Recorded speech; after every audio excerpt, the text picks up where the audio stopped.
You're a tough act to follow. I consider myself somewhat of a city girl at heart. I was born and raised in Stamford, Connecticut, went to school in New Haven, Connecticut, and ultimately ended up working in New York City. So when my family and I decided to move here from New York to New Hampshire, to Greenfield, New Hampshire, it was a corporate relocation. I thought, how different could it be? I mean, we knew it was a rural area, but I had no idea how rural. And in very short order, I felt like I was living in Green Acres. Some of you may remember that 1960s sitcom, Green Acres is the place to be, farm living. Yeah, we did not come here to start a farm. We didn't have a dream of starting a farm. But shortly after getting here, I thought, what have I done? So I thought, being a city girl, I am just going to buck up and try and fit in, okay? So the first thing I do is I start a garden, and I plant tomato plants. And they grow, they actually grow, and they sprout blossoms. I didn't even know how to take care of them, other than water them, but I did know that I had to weed. So while I was weeding one day, I look up and I see these huge, green, yellowish, creepy crawler, alien-looking things swarming my plants. So after I stop freaking out, I run inside and I call my new neighbor farmer friend. And he comes down, plucks one of these things off the plant, and he says, hornworms. What the hell is a hornworm? They have a lot of protein. I feed them to my chickens. Being neighborly, help yourself. Take all that you want. Take them all. So he proceeded to pluck every hornworm off of my plants and carry them away in a bucket, I guess to feed his chickens. I proceeded to pluck every tomato plant out of my garden, and I carried them off in a big, black, hefty trash bag. That ended my vegetable growing career, I guess. So now I decide, all right, I am going to turn my attention and focus on growing grass, the lawn variety. You know, so I seed and I water and I reseed, and in a couple of years, I have the greenest grass that you can imagine. I mean, I lived in Green Acres, so of course it would be green. That was until the porcupines came. So, what do? Of course, I call my farmer friend, and he shows up at my doorstep, or at my door one night, and he says, and with a shotgun, and he says, I thought I would see if I could get some of your porcupines tonight. I said, okay.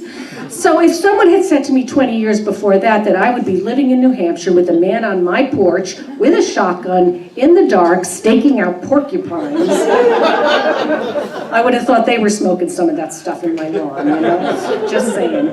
But anyway, little by slow, I started to fit in and accept my new way of life, and that was that was with the help of some of my lady neighbor friends.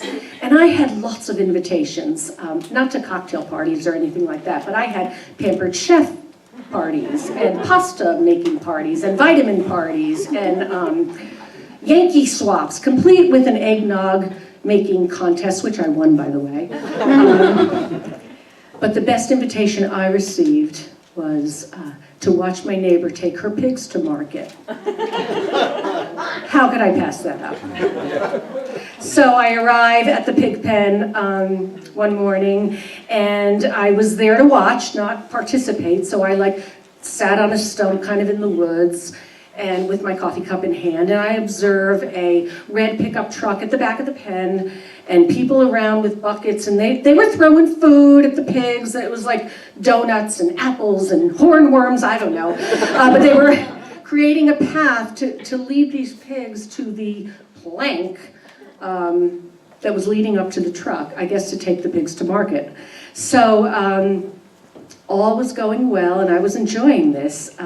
And the first pig gets to the plank and would not budge. Now, would you? So what was the solution? They put a bucket on its head.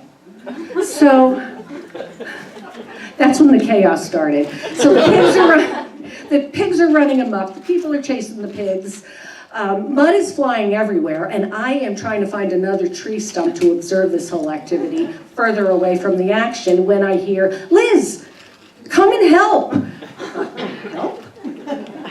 Anyway, there I am in the mud. I didn't know what to do. I was totally clueless. So I start throwing donuts. I'm just following whatever they're doing. I'm just following along, participating. And by some act of God, this pig starts walking up the plank. Now, the people are petting the pig. They're like rubbing it down. And okay, fine. So I am now patting the pig on the butt, like, where am I? But I'm thinking, like, giddy up, like, come on, let's go, get this thing in the truck already.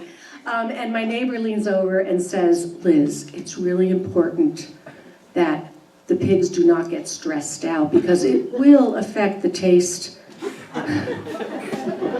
and the tenderness of the meat."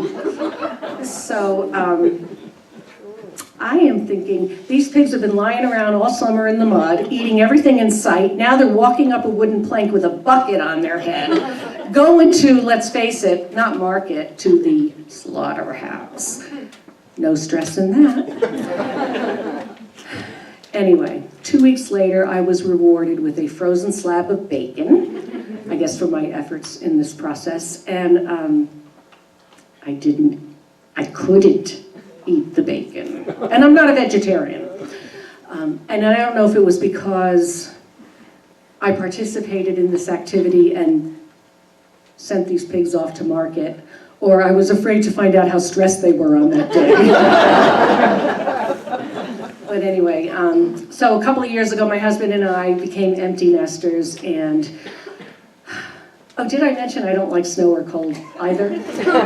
So we decided we were going to downsize and we were going to relocate to a southern state. So we investigated towns and cities in Florida and South Carolina. And at the end of the day, we kept coming back to the beautiful, peaceful towns of the Monadnock region.